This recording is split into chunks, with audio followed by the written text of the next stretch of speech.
Hello बच्चों, ये worksheet number 63 है हमारी क्लास 10th की साइंस की, आज की 7 जनवरी 2022 की।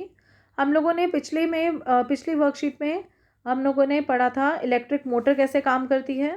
उससे पहले हम लोगों ने ये पढ़ा था कि किसी चुंबकीय क्षेत्र में चालक को रखा जाए तो कौन से मतलब बल का अनुभव होता है, ये हमने सिद्धांत पढ़ा था जो कि हमने इलेक्ट्रिक मोटर में भी यूज़ करा था। तो आज जो हम पढ़ेंगे वो पढ़ेंगे इलेक्ट्रोमैग्नेटिज्म, और जिसको कि हिंदी में वैद्युत चुंबकीय प्रेरण भी कहा जाता है। वैद्युत चुंबकीय प्रेरण है क्या, वो समझेंगे। परिवर्तनशील चुंबकीय क्षेत्र में रखे चालक में विद्युत धारा उत्पन्न होती है। देखो, अगर आपके पास एक चुंबकीय क्षेत्र है, क्योंकि चुंबक है तो चुंबकीय क्षेत्र तो होगा ही होगा।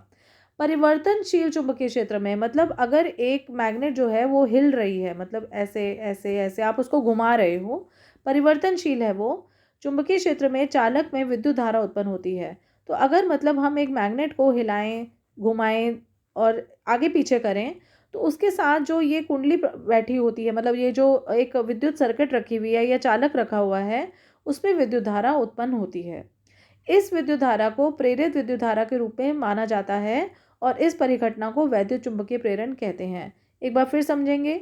हमारे पास एक चालक है, उसके पास एक चुंबकीय क्षेत्र है। अगर उस चुंबकीय क्षेत्र को हम हिलाते रहें या घुमाते रहें, तो वो जो किसके आसपास, चालक के आसपास, तो उस चालक में विद्युत की धारा आ जाती है, मतलब उससे करंट बहना शुरू हो जाता है, जिसको कि प्रेरित विद्युत धारा कहते हैं। और इस प्रोसेस को हम इलेक्ट्रोमैग्नेटिज्म या वैद्युत चुंबकीय प्रेरण कहते हैं। माइकल फैराडे ने इस परिघटना की खोज की थी। व्यवहार में हम किसी कुंडली को चुंबकीय क्षेत्र में घुमाकर या उसके चारों ओर चुंबकीय क्षेत्र को बदलकर प्रेरित विद्युत धारा प्राप्त कर सकते हैं। या तो हम इसको हिलाएं या तो हम इसको हिलाएं, ठीक है, मतलब इसको चारों तरफ घुमाएं या हिलाएं, तो हम लोग विद्युत धारा उत्पन्न कर सकते हैं। अधिकांश परिस्थितियों में कुंडली को चुंबकीय क्षेत्र में घुमाना सुविधाजनक होता है। जनरली क्या होता है कि कुंडली को हिलाना ईजी रहता है। जब कुंडली की गति की दिशा चुंबकीय क्षेत्र के समकोण पर होती है तो प्रेरित धारा सबसे अधिक होती है। मतलब अगर ये समकोण मतलब ये जो है ये इसकी बिल्कुल बराबर होती है, समकोण पर होती है कुंडली की गति की दिशा, तो सबसे ज़्यादा इस वक्त करंट पास होता है, विद्युत धारा प्रेरित सबसे अधिक होती है। तो आपसे अगर क्वेश्चन पूछा जाए कि कब सबसे अधिक प्रेरित धारा होती है, तो आप लिखेंगे जब कुंडली की गति की दिशा चुंबकीय क्षेत्र के समकोण पर होती है तो उससे प्रेरित धारा सबसे अधिक होती है।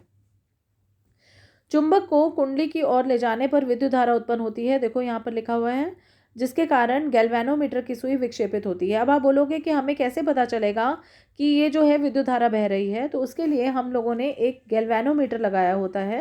गैल्वेनोमीटर एक ऐसा इंस्ट्रूमेंट है जिससे कि हमें पता चलता है कि वोल्टेज अप डाउन हो रही है। अगर इसकी सुई विक्षेपित होएगी, हिलेगी, तो इसका मतलब विद्युत धारा बह रही है। तो इससे हमें क्लियर हो जाएगा कि भाई विद्युत धारा प्रेरित आ गई है इसके अंदर।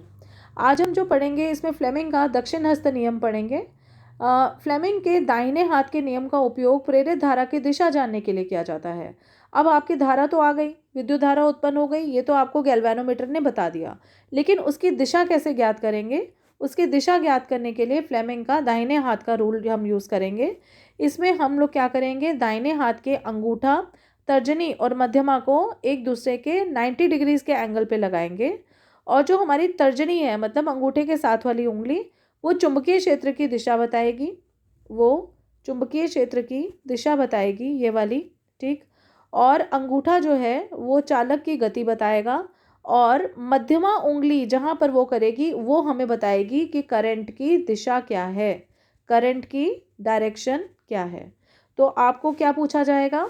आपको पूछा जाएगा कि प्रेरित धारा की दिशा किस तरफ होगी। अगर अंगूठा ऊपर की तरफ और मध्यमा उसके लंबवत हो तो आप बोलोगे जो मध्यमा उंगली जो है जिस तरफ प्रेरित धारा की दिशा बताएगी, ठीक है। मध्यमा मतलब सेंटर फिंगर। अच्छा, अब इसमें क्वेश्चंस इन्होंने पूछे गए हैं, वैद्युत चुंबकीय प्रेरण क्या है? तो आंसर नंबर 1 तो ये पहले आंसर में ही है, पहली लाइन में ही है। कुंडली में प्रेरित विद्युत धारा उत्पन्न करने के विभिन्न तरीके लिखिए। तो विभिन्न तरीके क्या है कि या तो हम कुंडली को घुमा सकते हैं, नहीं तो चुंबकीय क्षेत्र को बार बार बदल सकते हैं, तो ये 2 तरीके आ जाएंगे। तीसरा क्वेश्चन है, प्रेरित विद्युत धारा की दिशा ज्ञात करने के लिए नियम कौन सा है? तो ये नियम है फ्लेमिंग का दक्षिण हस्त नियम, आंसर नंबर 3। क्वेश्चन नंबर 4 है, यदि किसी चुंबक को किसी कुंडली के पास स्थिर किया जाए तो क्या प्रेरित विद्युत धारा उत्पन्न होगी? तो नहीं होगी। ठीक है। और फ्लेमिंग के वामहस्त नियम और फ्लेमिंग के दक्षिणहस्त नियम में अंतर लिखिए। फ्लेमिंग का दक्षिणहस्त नियम तो ये दिया ही हुआ है, और वामहस्त नियम जो हमने करा था वो पिछली वर्कशीट में करा था, तो आप वहाँ से देखेंगे और उनके बीच में डिफरेंस करते हुए बताएंगे कि ये दक्षिणहस्त है और ये वामहस्त है। इस तरह के बीच में लाइन डाल के फिर आप ये काम करेंगे। ठीक है। तो ये थी हमारी आज की वर्कशीट 7 जनवरी की। अगली वर्कशीट पे मिलते हैं, तब तक टेस्ट के लिए तैयार रहिएगा। 3 से लेकर 7 तक जितनी भी जो वर्कशीट्स आई हैं उनका टेस्ट होगा। ठीक है। और कोई क्वेरीज एंड क्वेश्चंस हैं उसके लिए आप ऑलवेज वेलकम है। लाइक शेयर और सब्सक्राइब करना ना भूलिएगा और अपने फ्रेंड्स को भी पास ऑन कीजिएगा। Okay, take care, bye.